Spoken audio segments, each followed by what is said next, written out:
cahaya itu di rumah-rumah yang di sana telah diperintahkan Allah untuk memuliakan dan menyebut namanya. Di sana bertasbih dan mensucikan namanya pada waktu pagi dan petang. Orang yang tidak dilalaikan oleh perdagangan dan jual beli dari mengingat Allah, melaksanakan salat dan menunaikan zakat. Mereka takut kepada hari ketika hati dan penglihatan menjadi guncang, yaitu pada hari kiamat. Mereka melakukan itu agar Allah memberi balasan kepada mereka dengan yang lebih baik daripada apa yang telah mereka kerjakan, dan agar Dia menambah karunia-Nya kepada mereka, dan Allah memberikan rezeki kepada siapa saja yang dikehendaki tanpa batas. Bismillahirrahmanirrahim. Kali ini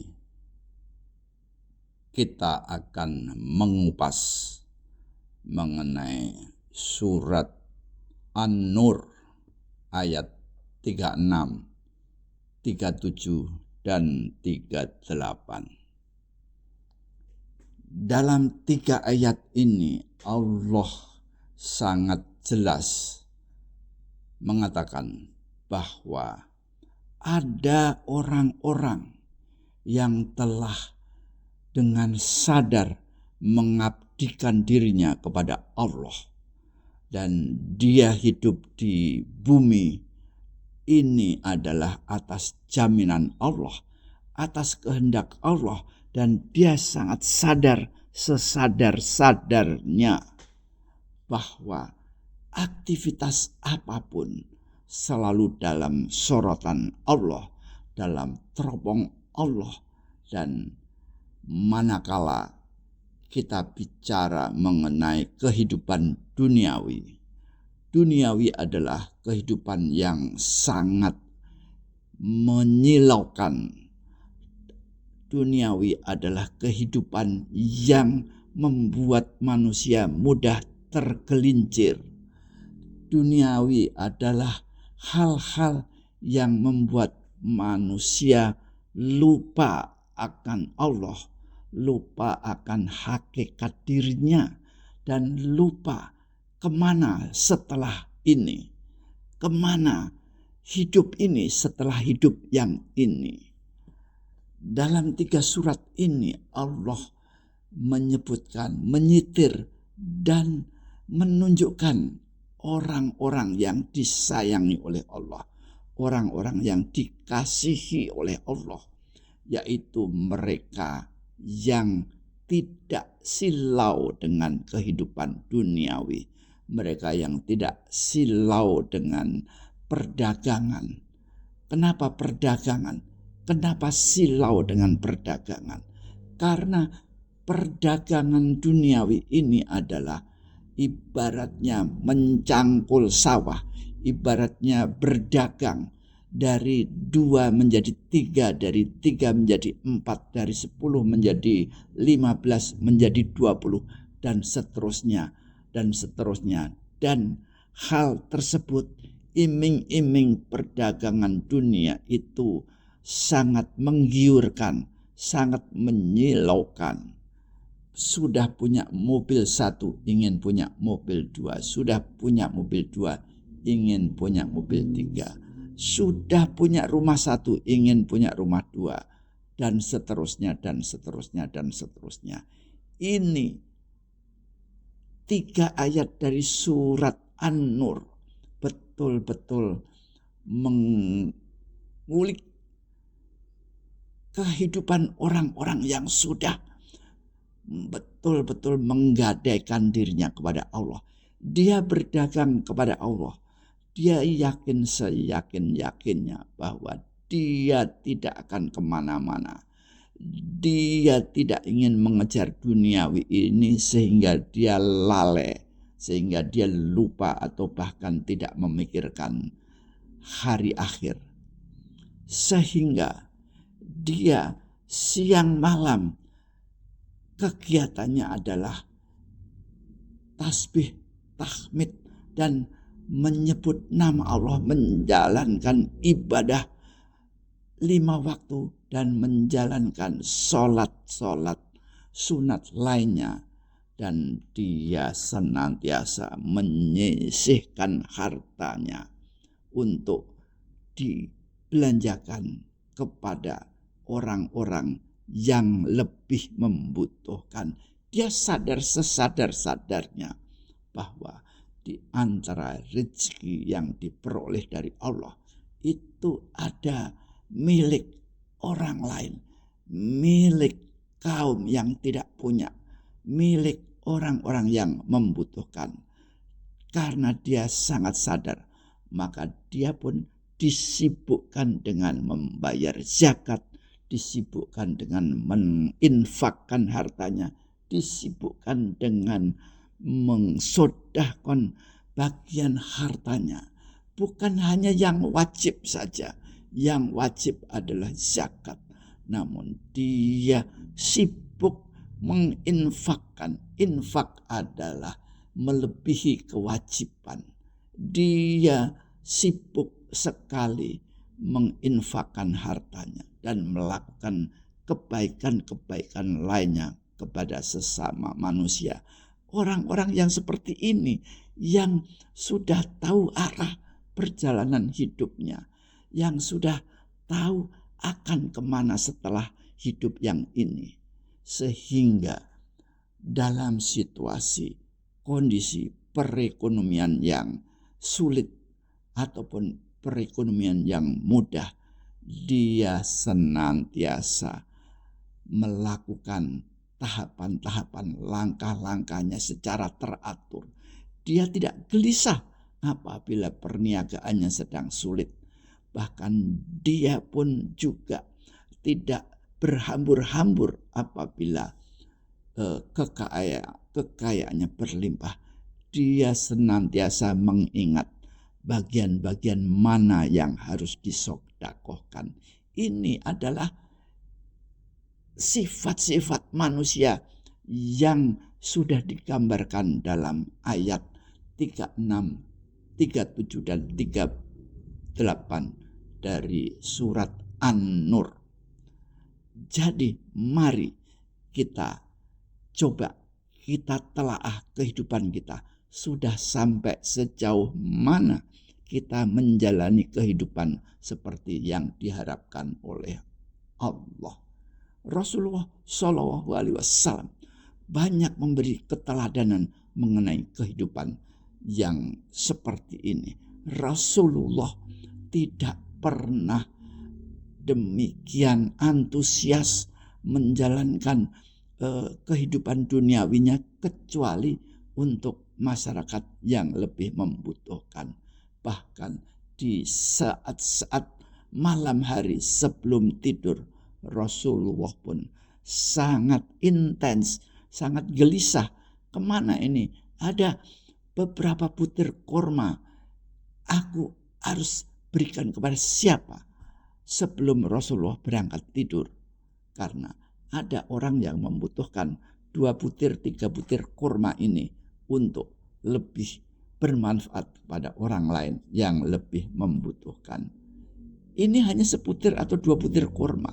Namun dalam kehidupan yang sangat hingar-bingar di era modern seperti saat kita hidup saat ini, dalam abad ke-21 ini, di mana kemewahan bergelimang kiri kanan, kemewahan sangat menggiurkan, banyak kenikmatan duniawi yang membuat kita lupa, membuat kita terlena. Tetapi apabila kita senantiasa ingat dengan ayat-ayat ini, insya Allah kita akan senantiasa lurus, kita senantiasa akan sadar, dan boleh kita kaya, namun semuanya dengan cara yang halal dan setelah kaya, ini justru mempermudah bagi kita menyalurkan harta ini untuk kaum yang tidak punya, untuk orang-orang yang lebih membutuhkan. Sehingga apabila kita sudah lurus dengan metode-metode cara mencari, membelanjakan harta kita, maka kita pun tidak pernah terfikirkan untuk mencari rezeki yang tidak halal. Karena yang halal pun sudah berlebihan dan kita bahkan sudah direpotkan untuk membelanjakan kepada orang yang lebih membutuhkan. Apatah artinya kita memikirkan untuk berbuat curang, memikirkan untuk korupsi, memikirkan untuk melakukan tindakan-tindakan culas dalam perdagangan, dalam berbagai transaksi kehidupan ekonomi. Maka cara berdagang Rasulullah yang demikian indah hendaknya menjadi senantiasa suri tauladan bagi kita, di mana kita senantiasa menguak kejujuran di dalam berdagang. Dalam kehidupan masyarakat yang lainnya pun kita juga demikian. Sehingga apabila kita semakin menjalankan kehidupan seperti ini, insya Allah, maka tenteram hati kita dan damai, dan rumah tangga kita pun juga damai dan sejahtera, dan bahkan pergaulan kita di masyarakat pun akan harum. Kita tidak mengharapkan puja-puji dari masyarakat, namun kemuliaan diri kita datangnya dari Allah. Maka Allah akan memuliakan kita di masyarakat karena identitas kita sebagai masyarakat, sebagai manusia muslim atau muslimat yang menjalankan syariat sesuai dengan yang diajarkan Rasulullah itu senantiasa kita pegang. Maka apakah kita di dalam kehidupan korporat, di dalam sebuah perusahaan besar, ataukah kita dalam lingkungan ASN, kita dalam lingkungan karyawan pegawai negeri, atau lembaga-lembaga Pemda lainnya, ataupun kita dalam berbagai aparat yang lain, apakah di angkatan darat, angkatan kepolisian, semuanya kita akan melakukan secara wajar, dan kita akan memperoleh dan mencari nafkah, mencari rezeki yang betul-betul halal dan thayyiban, halal dan baik dan bermanfaat. Bukan kita ingin mengikuti arus. Memang arus gelombang kehidupan mencari rezeki secara tidak halal banyak sekali terjadi di negara kita. Bahkan seseorang yang pasif, tidak ingin korupsi, namun kita disodor-sodorkan untuk kita melakukan korupsi karena jabatan kita. Sangat banyak posisi-posisi yang kita secara pasif, secara tidak melakukan apa-apa, namun orang akan menawarkan, akan memberi ini, memberi itu, menawarkan ini, menawarkan itu, karena kita menyandang sebuah jabatan yang mana sebetulnya itu adalah merupakan amanah publik.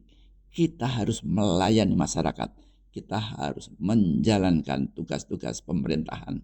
Namun gara-gara kita mempunyai pangkat dan jabatan, orang pada berebut memberi kita sesuatu, memberi kita ini, memberi kita itu, dan itu semuanya adalah korupsi, itu adalah suap, itu adalah hal-hal yang dilarang di dalam agama.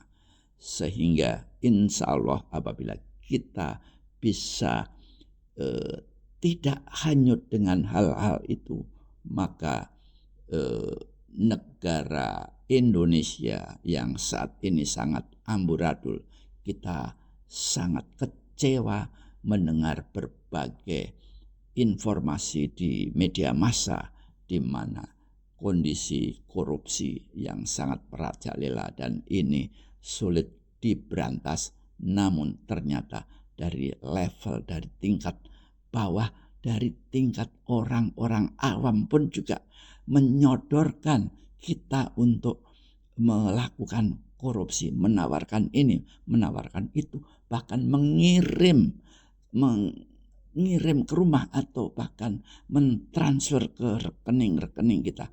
Itu adalah semuanya adalah korupsi yang sangat dilarang oleh agama. Mari kita cermati ayat 36, 37 dan 38 dari surat An-Nur, dan insya Allah kita menjadi manusia yang hidup secara tentram dalam persiapan menghadapi persiapan untuk menjelang untuk kembali ke haribaan Allah yang maha kuasa, yang maha pencipta, sehingga kita siap untuk menghadapi hari pembalasan kelak. Jika suka silahkan like dan share dan juga subscribe. Tolong tulis komen. Terima kasih.